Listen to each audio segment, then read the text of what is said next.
عليكم ورحمة الله وبركاته. اللهم صل وسلم وبارك على سيدنا محمد. الكنة بتتفصص بالطريقة ديت. ورينا كده يا ابو عزة. كل دول كانوا في قصيص واحد، كانوا في خلفة واحدة، وفصصناهم بالطريقة دي. افصل كده الاتنين اللي مع بعض دول، الصغيرين اللي هناك دول، ماشي. نجمد قلبنا كده، واللي عنده كنة يفصص ويعيد زراعتها الايام دي. الكنة بتشتغل بسرعة، ما بتحتاجش غلبة يعني انها تشتغل، وفي نفس الوقت بتدي نموات كتير، بتدي ازهار كتير، شكلها حلو. بعد ما بتتفصص بالطريقه دي ممكن نزرع في قصيص 16 سم او قصيص 20 سم. التربه المستخدمه بتبقى تراب اسمر ورمل.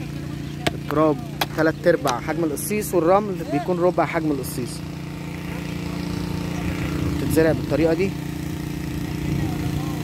ده لو في ارض نص عليها المسافات شويه، وبتتسقي غمر اول مره، وبنصبر عليها يومين 3، وبعد كده نبتدي نزرع، نرويها تاني، وبتبتدي تشتغل ان شاء الله. السلام عليكم ورحمه الله وبركاته.